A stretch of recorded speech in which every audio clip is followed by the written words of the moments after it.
La mejor información del mundo de los autos, todos los lanzamientos, las principales novedades y avances tecnológicos que marcan el pulso de la movilidad y el análisis pormenorizado de los modelos que se comercializan en la Argentina están en Auto Show con Roberto Giorgi. Sábados 23:30 por C5N. Estamos.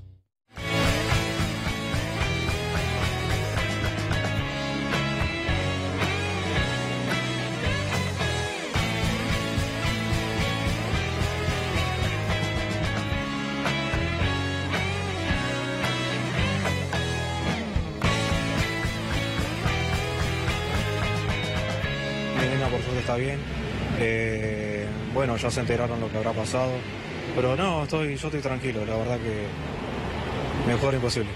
Hoy a la tarde estuviste allí en la fiscalía, ¿qué es lo que te dijeron? ¿Mañana tenés que volver a ir? No, yo fui a la fiscalía a declarar, porque yo tenía que haber presentado mi acta ayer, bueno, no fui. Me dijeron si podía ir hoy. No me dijeron nada, me explicaron más o menos lo que podía haber pasado con este pibe. Me quedó todo claro. No sé si vieron las imágenes de noticiero de ayer, que no es la única causa que tiene este muchacho. Hoy en día anda suelto y nada. Creo que están haciendo lo que tienen que hacer, mover papelerío. Ayer, gracias al allanamiento, pudieron llevar netbook, pendrive, memoria, chip. Y nada, van a investigar todo para ver el caso de la nena. El celular que él tenía y que, bueno, finalmente terminó chateando con vos, ¿él lo sigue teniendo? ¿El chip que me decís era ese? ¿Qué te pudieron comentar sobre ese tema? La verdad que de ese tema no sé nada, porque cuando yo me estaba haciendo pasar por la nena que me encontré con él, el teléfono ese no lo había llevado, pero siempre mandó mensaje del mismo chip.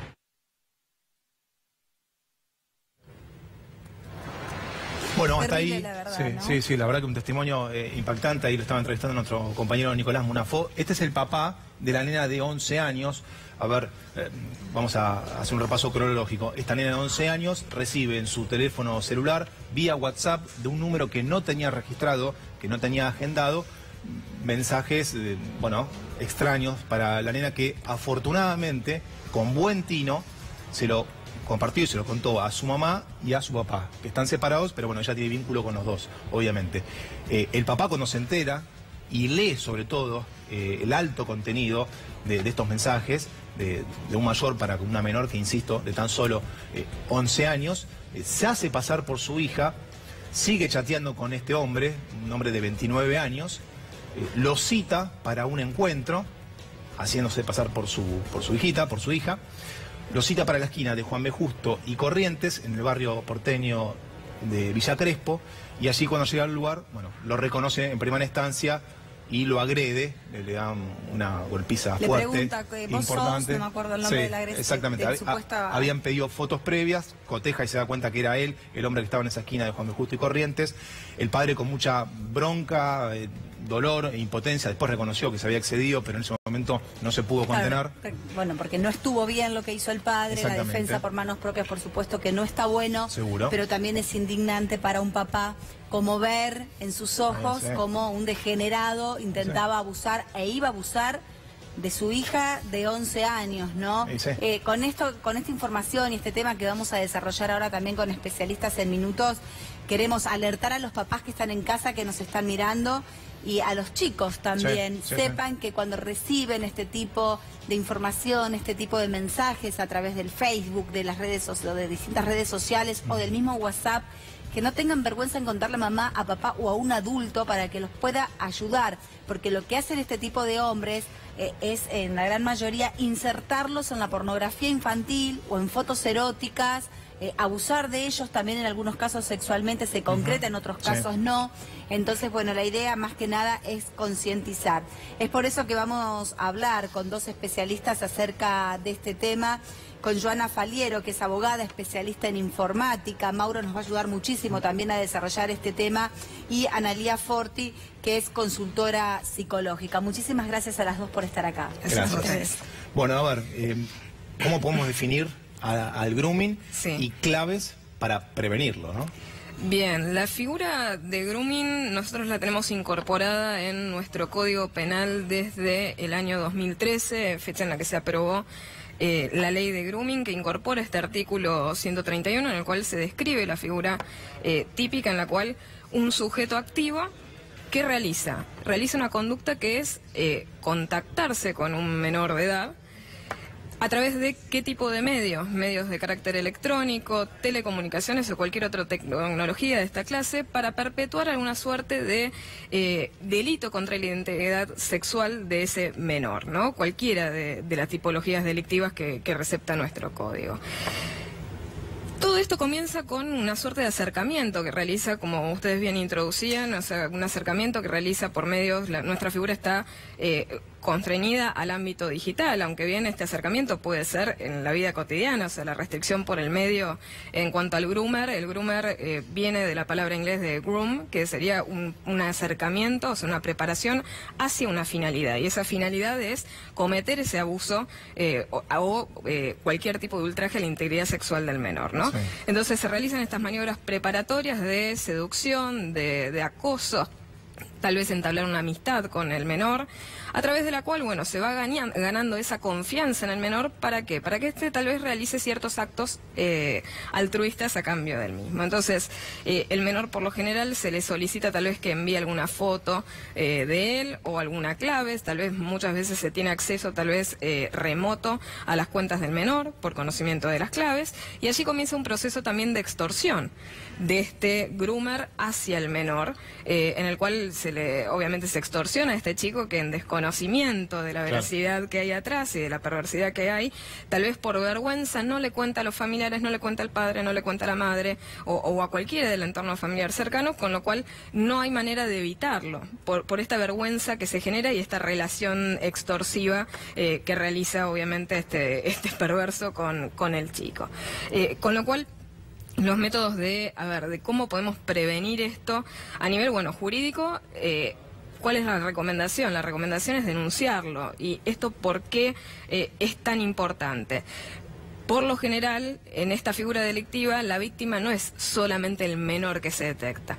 El groomer abre un abanico muchas veces de posibilidades en los cuales él trabaja sobre varios menores, y tal vez lleva esta relación de confianza a distintas longitudes, es decir, puede ser un acoso que dura semanas, meses y hasta años, con lo cual podemos tener una gran multiplicidad de víctimas, como comentaba el padre, es decir, podemos tener un mismo sujeto activo y varias víctimas, con lo cual es importante que se denuncien esos hechos. ¿Para qué? Para evitar y que obviamente se culturice en torno a estas temáticas, porque como hemos visto, a través de este tipo de noticias se ha instalado en el debate público nuevamente la figura de grooming. Analía, esta situación, esta contención psicológica, si se quiere, ¿se da previo? O sea, para preparar al adolescente o al niño a esta situación, o una vez consumado o sufrido esto, es ahí donde se hace una contención, tanto al menor como al entorno.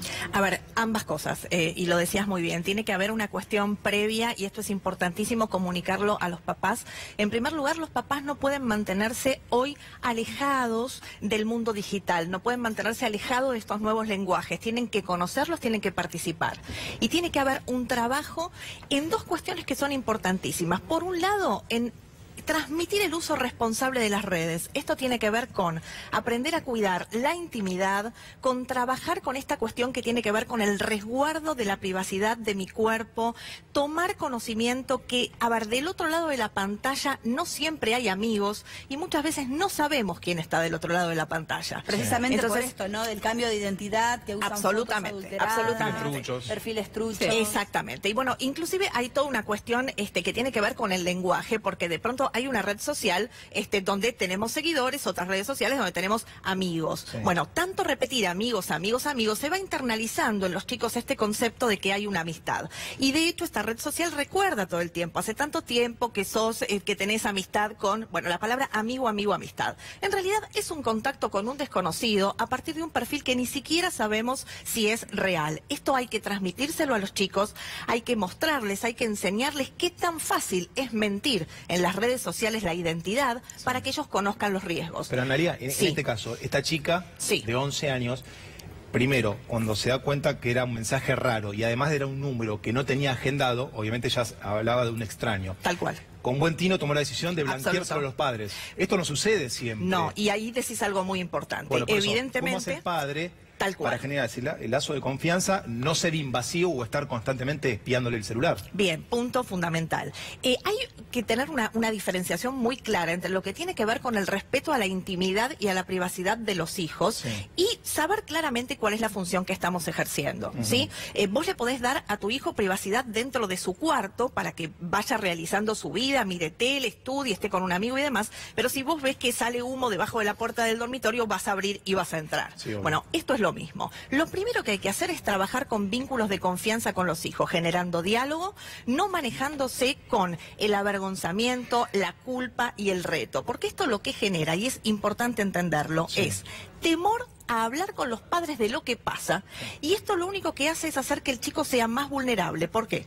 Porque el acosador, ¿sí? El groomer lo que hace es trabajar con la fidelización, busca generar esa fidelización en el chico que está del otro lado y convertirse en su confesor, en la persona que lo contiene, que comprende lo que le pasa, que empatiza con él. Cuanto más distante sea el vínculo del hijo con sus padres, el groomer más posibilidades tiene de lograr su objetivo. Fíjate que en esta conversación, sin entrar en detalles de la conversación que veíamos en las capturas de pantalla, le decía, decirle a tus papás que vas a visitar a una amiga en la zona de Palermo, les pasaba la dirección y demás.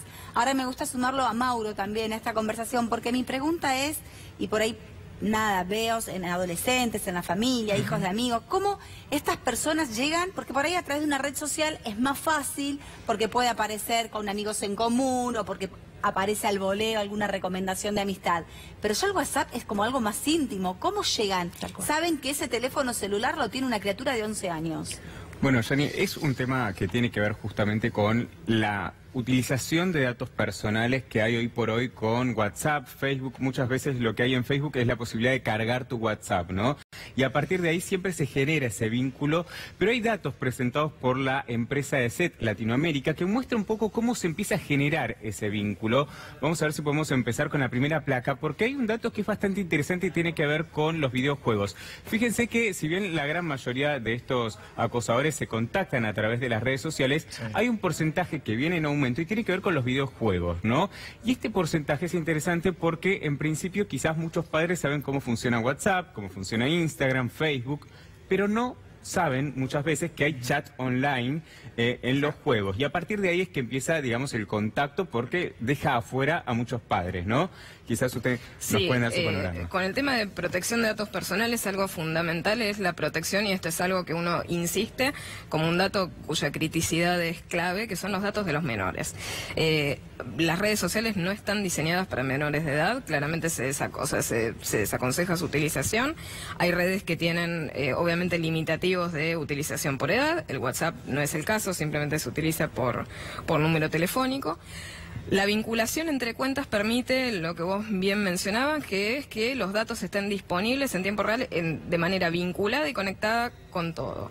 Lo otro es subir y cargar datos personales del entorno, que, como ella señalaba, a ver, el tema de la amistad, el tema de cargar tu entorno familiar y otros datos que naturalmente nosotros no brindaríamos en la vida cotidiana, y a través del desdibujamiento de lo que es el concepto de privacidad para aquellos que nacen ya en la aldea digital y no nosotros que lo tenemos adquirido paulatinamente, ocasiona que se confundan estos límites y estos datos que antes eran reservados, por lo menos para el resguardo de nuestros círculos más cercanos, socioafectivos. ¿Qué hacemos? Nosotros lo volcamos en las redes sociales y en cualquier red de comunicación, tal como WhatsApp, correos electrónicos, etcétera. Y después, a través de los motores de búsqueda, en los cuales también tenemos la vinculación de estas cuentas, podemos directamente realizar un perfil de la actividad y la vida de ese sujeto en Internet.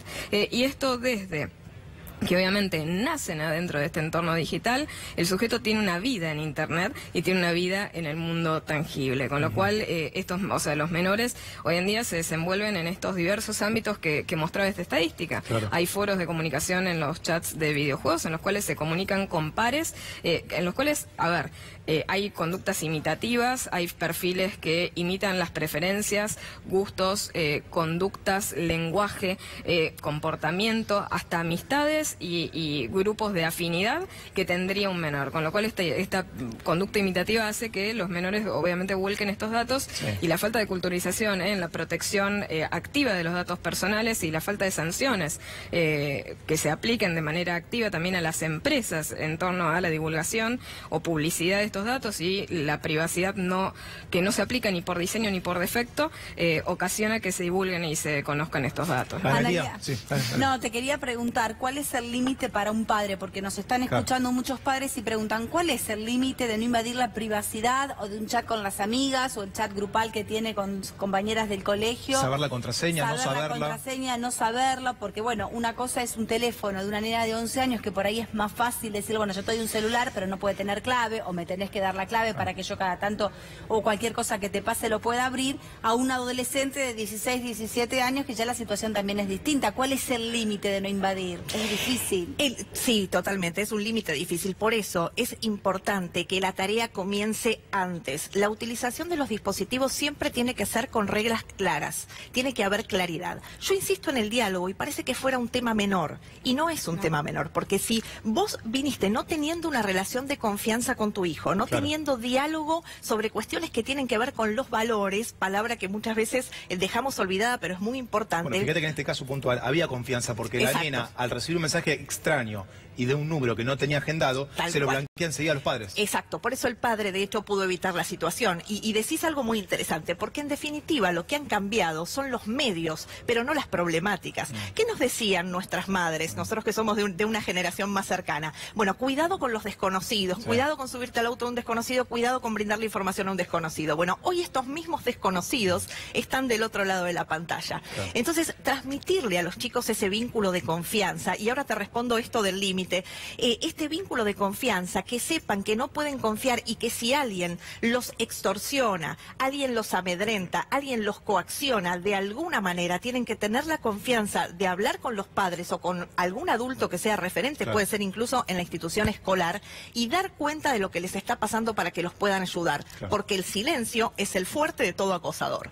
Respecto a esta cuestión del límite, es muy importante observar la conducta de los adolescentes y de los niños también. Cuando los papás observan algún tipo de conducta que tiene que ver con el retraimiento, con angustia, con un mal humor creciente, no el habitual, cada uno conoce a su hijo, debiera conocerlo, no tomarse ese trabajo de conocerlo, no ese mal humor habitual de la adolescencia, esa ciclotimia, sino determinadas conductas de encierro, de aislamiento, de enojo, de alguna manera observar cambios en las conductas habituales, en el rendimiento escolar, en la alimentación y demás, empezar a acercarse y ahí sí, de alguna manera, transgredir esa privacidad y empezar a mirar qué está sucediendo que no nos está contando. Ahora igual, Analia, siempre hablamos en estos casos también siempre de los padres, ¿no? Del rol que hay que generar, esa relación, esa confianza. Pero también, a ver, siempre existió o hay casos en donde se genera una relación de confianza, pero que de todas maneras no le querés contar a tu papá. ¿Qué rol puede jugar la escuela o el Estado para evitar que estos casos también continúen? Porque también, si no, cae todo sobre los padres. A ver, y es fantástico lo que decís, sin lugar a dudas que el Estado tiene una responsabilidad, esto me parece que es clarísimo, el Estado tiene una gran responsabilidad en regular toda una serie de cuestiones, sin lugar a dudas. La institución educativa también tiene que contener, pero tampoco nos olvidemos que las instituciones educativas abarcan un montón de cuestiones además de la educación, ¿sí? Abarcan muchísimas cuestiones que tienen que ver con los alumnos, basta hablar con docentes para saber todas las cuestiones y las problemáticas familiares que abordan. También pueden tener como referentes personas que tengan que ver con la institución educativa. Y vos me decías esto de que todo recae sobre los padres. ¿Sabes que sí? Sabes que sí. Recae sobre los padres, pero ¿sabes por qué? Porque son los que están en el cotidiano, los que están en el día a día, los que tienen el recurso inmediato en la mesa, en el almuerzo, en la cena, en la charla, todo el tiempo, de empoderar a los menores. Empoderarlos. Empoderar significa brindarles los recursos necesarios para que pueda afrontar los peligros y los riesgos de la vida. Y esa herramienta, que sepa defenderse. Ese es el empoderamiento. Poder tomar poder de alguna manera sobre las situaciones que la vida le va a presentar. Y esa responsabilidad, ese desafío existencial, si se quiere, y esa vocación, la tienen los papás.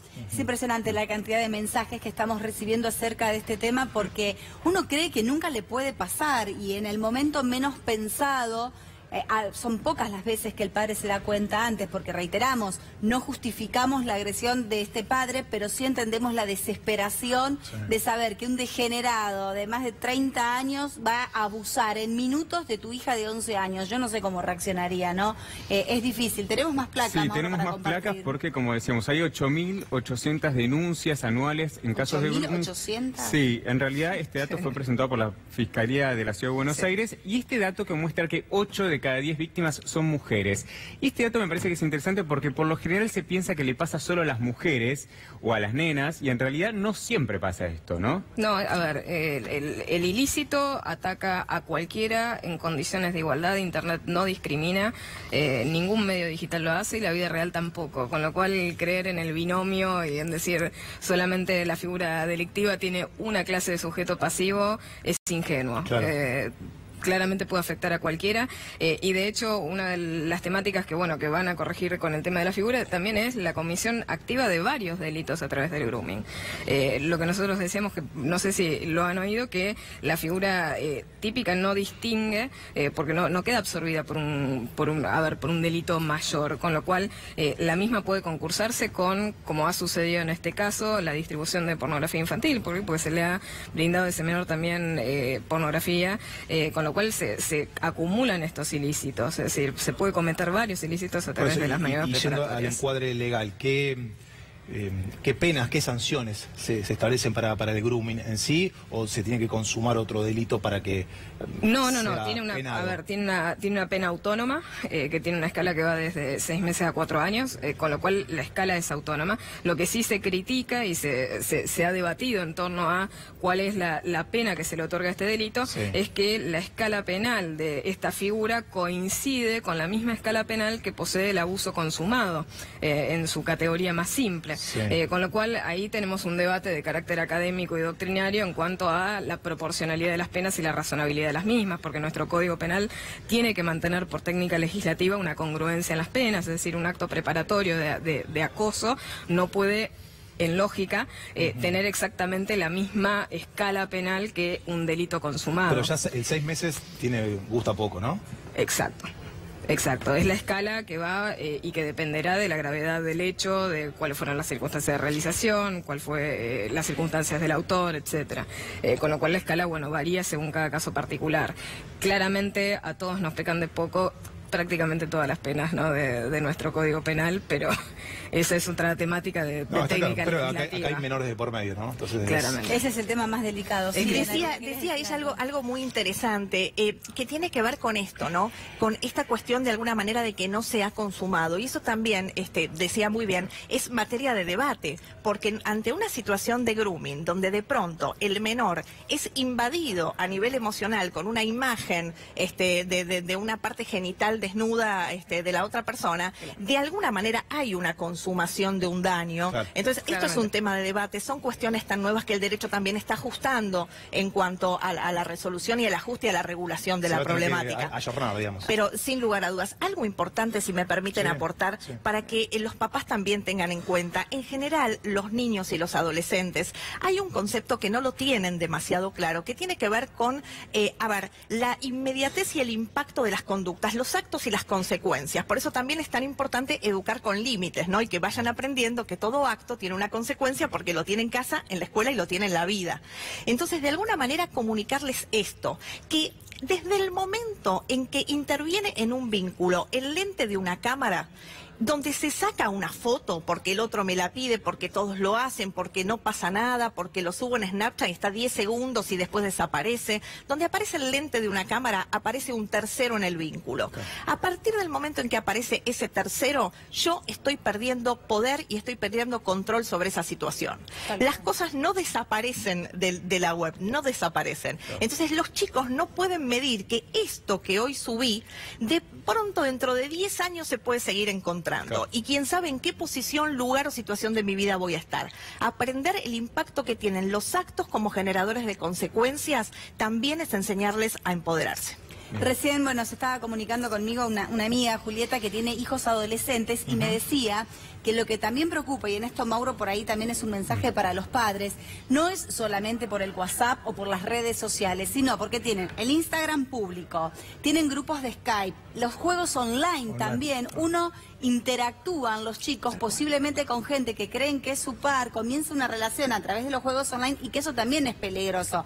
Pero los padres pueden tener un control sobre todas las redes sociales y lo que hacen los chicos en internet. Es que hay una cuestión también generacional, que las personas que nacieron nativas digitalmente es muy difícil que de alguna manera le cuenten todo cómo funciona el padre, ¿no? Por eso es lo que decíamos. Muchas veces es difícil de entender. Claro, es difícil de entender porque los chicos ya nacieron con una era digital que es totalmente diferente a como los conocen los padres. Por eso, lo que decíamos, es fundamental el diálogo directo con los chicos para que también les cuenten, porque también existen ciertos artilugios tecnológicos para esconder aplicaciones, para hacerlas de modo oculto, por lo cual, en realidad, la única forma es lo que decíamos, ¿no? Generar ese vínculo y esa confianza. Y vamos a sumar un dato más que tiene que ver con la franja etaria, y esto es clave porque es cómo se genera particularmente ese vínculo a una determinada edad. Y fíjense que entre los 11 y los 16 años es donde se lleva el mayor porcentaje de personas víctimas de estos acosadores, y de 7 a 10 es un porcentaje menor,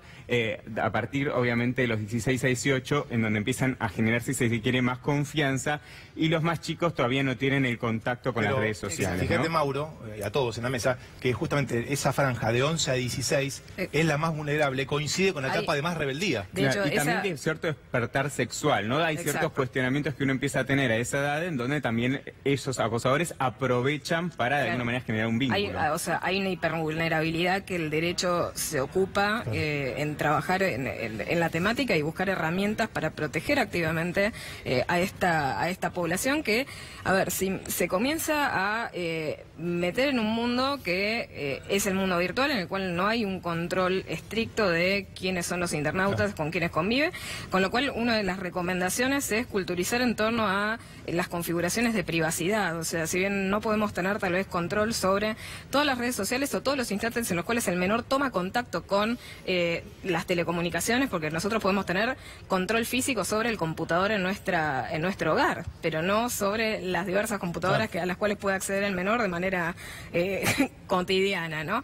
Con lo cual, algo importante es culturizar y educar en las configuraciones de privacidad, es decir, salir del modo público, más allá de que las redes sociales fomentan y alientan, porque están diseñadas para la publicidad y para la sociabilización de grupos masivos.